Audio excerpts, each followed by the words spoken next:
And so one of the things that I talk about in my book, Oil and Water, Two Faiths, One God, is looking at some of those similarities. The two faiths of the title are Islam and Christianity. And so what I look at is, how do you explain Islam to an audience that may know very little about religion, but knows about Christianity?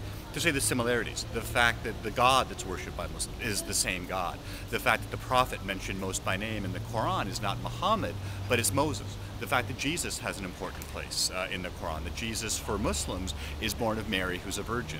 So you've got all these really interesting similarities. I mean, one, for example, I talk about in my classes, you look at Muslims praying 5 times a day. Well, Christians, if they prayed the hours, prayed 8 times a day. You've got Muslims praying on prayer mats. Well, prayer mats weren't invented by Muslims. You had Christians who prayed on prayer mats long before Islam came into the world, because we forget that Christian prayer involved bowing, kneeling, standing. And so the practices, the principles, for me as a Muslim, fasting during Ramadan is very similar to my Catholic friends, who fast during the Lenten season. It's very similar to my Jewish friends who fast on Yom Kippur. It's similar to my Buddhist friends who fast for their particular religious reason. So I guess you're seeing similarities between these traditions that we don't think about. We tend to see Islam as a foreign religion. We tend to see it as an alien religion, and it's deeply connected to America. One of the projects I'm working on now looks at the history of Islam in America, that says, yes, the majority of American Muslims are immigrants who've been here post-65 after immigration changes came with civil rights changes. But there's been Muslims who've been in this country for centuries, going back to the slave trade. 10% of the West African slaves were Muslim. I remember watching Roots, 1977. Here's Alex Haley's story of his family. There's Kunta Kinte, who's what? A Muslim, and practicing Muslim rituals. So there's a deep history here. The two Muslims in Congress, Keith Ellison from Minnesota, Andre Carson from Indiana, are both African Americans. So a rich history of Islam among African American communities, where it's not at all a new religion or an immigrant religion. You've got people, African Americans, who've been American for centuries. Really interesting connections there about what their Islam is, because 25% of 25% of American Muslims are African American. What would you say are the biggest myths relating to the Muslim American community that you would like to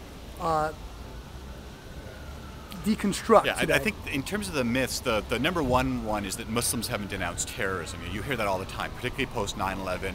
Muslims haven't denounced terrorism. There's a website called theamericanmuslim.org, which is a magazine about American Muslims. It just lists all the denunciations of terrorism. 2, that American Muslims see themselves as somehow not American. And you look at American Muslims who are deeply American in the best sense of the word. They're educated. Chances are the Muslim that you know isn't a factory worker like my parents were. They're a doctor, they're a lawyer, they're an engineer, they're a business owner. They're people who have succeeded. American Muslims are that classic American success story. People who may have come here as immigrants, but have worked hard, have become the professionals in the society. And so I think to see somehow American Muslims as alien to America, as somehow not embodying American values. When many of us, I came here from Canada precisely because this thing that you have, the Constitution, the Bill of Rights, is part of that. That's an amazing document. How do you actually live that out? And the fact that people want to come here precisely not because they hate America's freedoms, but because they want the freedoms that we have here. As Congress is starting to examine radicalism, and apparently in a bit of a controversial way, what do you think are the roots of radicalism generally, and then specifically with regard to those small numbers that are in the American Muslim community? Yeah, and part of it is, the best resource for fighting radicalism and reporting that is the American Muslim community. And you're seeing active involvement with Muslim communities in law enforcement to say, look, if there's things happening in our mosque, we need to get on top of that. We need to get in front of that. We need to tell that to law enforcement officials. So just speaking personally, Sheriff Baca has done amazing work on this, and I've worked with Sheriff Baca, I've worked with the FBI, you work with other authorities on that. I think the issues become the same group of people who don't like America. I mean, you see the shootings in Tucson, you see the Oklahoma City bombing.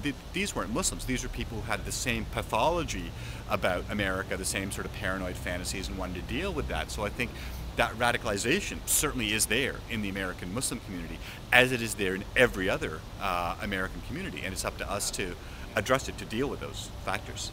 Dr. Amir Hussein, the book Oil and Water? Oil and Water, Two Faiths, One God. Loyola Marymount University, Thank you so much for talking to us today. Thank you, Brian. Always a pleasure. Thank you.